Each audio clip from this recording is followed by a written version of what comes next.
కర్ణ part 2. సూర్యభగవానుడు ప్రసాదించిన కుమారుడిని చూసి కుంతీదేవి షాక్లో ఉంటుంది.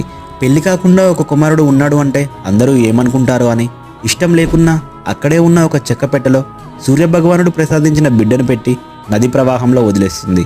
నదిలో అలా అలా ఆ పెట్ట తేలుతూ వెళ్ళి చివరిగా అతిరథుడికి దొరుకుతుంది.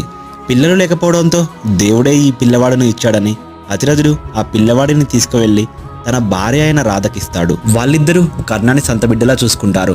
చిన్నప్పటి నుంచే కర్ణకి గొప్ప యోధుడు కావాలని కోరిక. దాంతో కర్ణుడు రాజులు కొడుకులైన కౌరవులు పాండవులకు యుద్ధ శిక్షణలు ఇచ్చే ద్రోణాచార్యుడి దగ్గరికి వెళ్తాడు.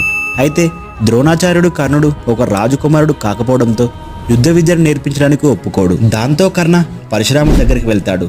కానీ పరశురాముడు మాత్రం బ్రాహ్మణులకు మాత్రమే యుద్ధ విద్యలు నేర్పిస్తాడు.